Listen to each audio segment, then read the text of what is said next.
What's up, Unbroken Nation? Hello, my friends. I'm Michael Unbroken, host of the Think Unbroken podcast and founder of ThinkUnbroken.com. And I'm honored to be your trauma coach and mentor because I believe that everyone is capable of getting unstuck, cultivating self-love, and becoming the hero of their own story. I believe that when implemented correctly, the practical tools and education you will receive from this show will help you lead an unbroken and extraordinary life. I believe that no matter what we come from, that we all have the ability to choose ourselves first, to create and manifest a powerful and grace-filled future and love the reflection in the mirror. I believe that every day is a day to grow, learn, heal, and change. That's why I started my company, ThinkUnbroken.com, which is an online training and healing and personal growth platform where you get everything that I know about how to get motivated, be accountable, get out of the vortex, and become the hero of your own story through community, connection, and commitment. For more information, visit ThinkUnbroken.com. Please listen closely as you may learn just one thing that will help you be unbroken. And please share this episode with at least 3 of your friends because we all need community and connection in our healing journey. And be sure to DM me and tag me on Instagram at Michael Unbroken so that I can say hi. I just want to thank you again for being a part of this, for listening and being a member of the Unbroken Nation. Now, let's get into today's show and make the world unbroken.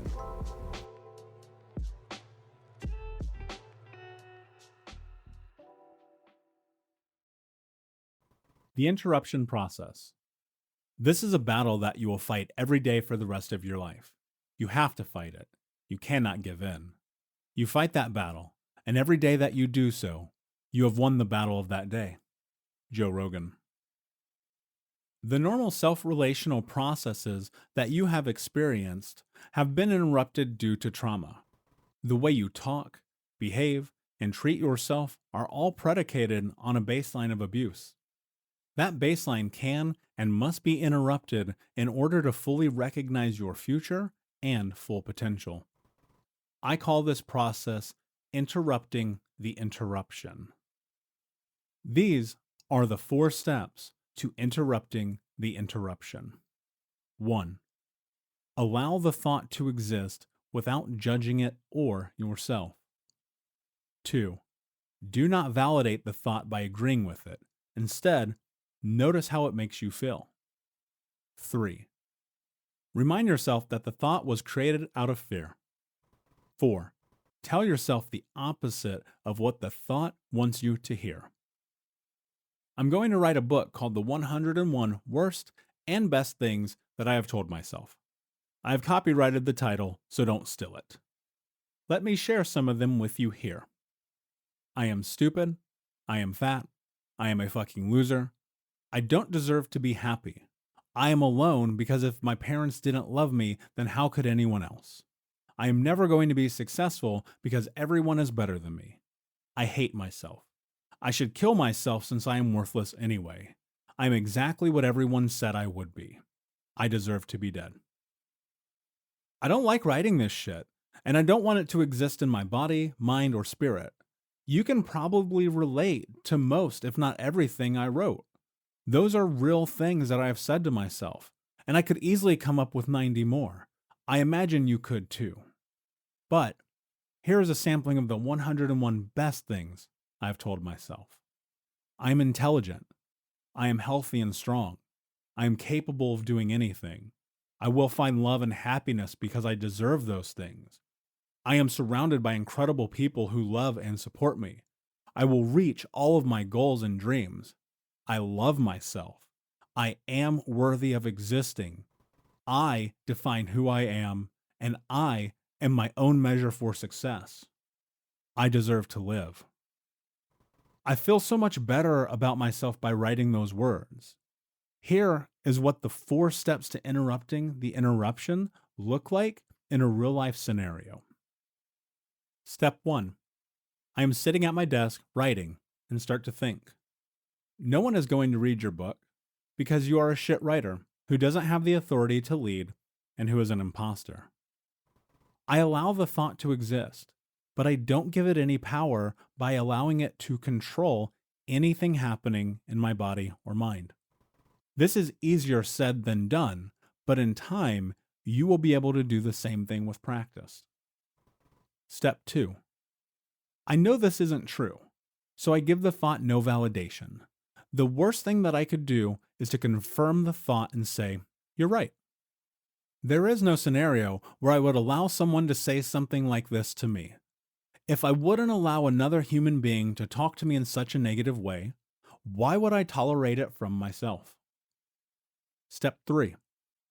That thought is buried deep in my foundation of fear and success, shaped by the trauma I experienced earlier in life. I know this because as a child, people told me I was never going to be anything, that I was stupid. Instead of fearing and doubting my inner power and potential, I choose to remind myself that I am capable, and I cut off that thought and replace it with step 4.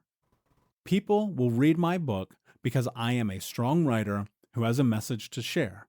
I am writing this book as a guide for myself, and in doing so, I will give others what I needed most when I was stuck in the vortex. I am a leader and an authority in trauma because I have lived it, breathed it, studied it, and own it. Step 4 is the most important part because I want to live in my strength, not in the death spin that is negativity. If I get stuck in the 90-second loop of negativity and it spins me, then I am lost. Because I chose not to stay stuck in the vortex, I started my journey to healing. Left Indiana, found strength in my story, and I wrote this book. I learned to give myself the space to be kind to myself. I draw on my own agency to tell myself the opposite of what the vortex is raining down on me. I tell myself that my bunch of spoiled apples will turn into a flourishing apple tree grove of healthy, happy, sustainable, and nourishing fruit. Are you getting this? Does this make sense to you? I may have put my own spin on it, but the foundation of this process is NLP, or Neuro-Linguistic Programming. I suggest you spend some time researching the efficacy of this science-backed practice. This was my cornerstone to getting out of the vortex. You may find yours is something else. Do you know the best part about being in the vortex? You get out. It's a choice.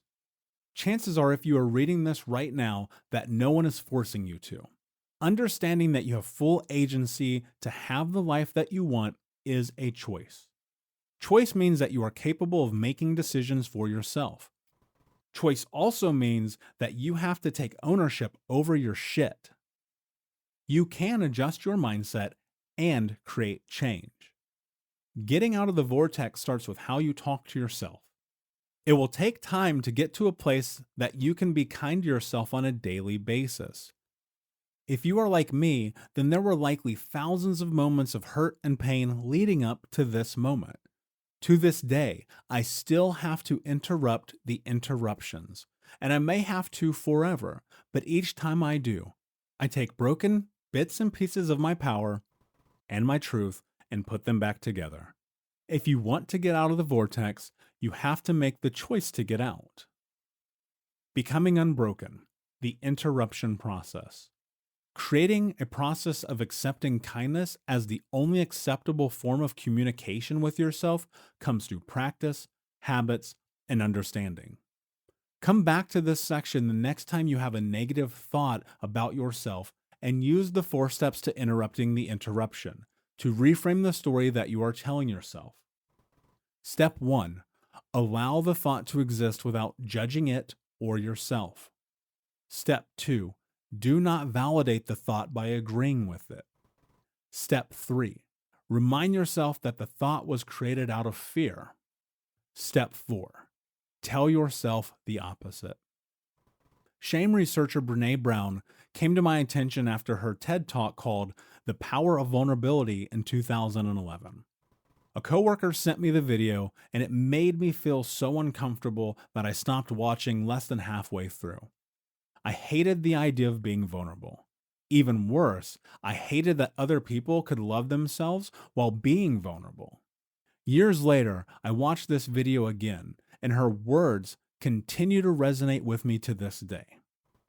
Have the courage to be imperfect, the compassion to be kind to yourself first, and fully embrace your vulnerability to create connections. There's no question that shame and guilt often are riddled in this place of being in the vortex, alongside these thought processes in which we are constantly being consumed by our own negativity. I mentioned Brené Brown here because her work to me is so incredibly important. We often, and this is my experience, I often find myself seeking an understanding. And in order to gain that understanding, I find it from other sources. And with that understanding, I'm able to then take bits and pieces of it, apply it to my life, and say, oh, I understand why from this other perspective, it makes sense that maybe I shouldn't be so mean to myself or be vulnerable or show up for myself or whatever that thing may be. So much about this process and interruption is about taking the information that you're getting right now to use that as a tool in the future. The next time you are unkind to yourself, I want you to pause and ask yourself if the words that are in your head right now are valid. They're probably not. And look, there's something to be said about the thoughts that we have being what can push us into greatness. And sometimes you need a little bit of that. I'll be honest. I know I do for myself. However, that said, if these thoughts are in your way, if they are boundaries, if they are about keeping you held back, you have to pause and reframe and go through this process of NLP, or interrupting the interruption. The power of the way that you talk to yourself is going to be the thing that makes you fail or succeed in your life. And the reason that you're listening to this right now is because you know deep within yourself that you are destined for something greater than what the world has laid in front of you.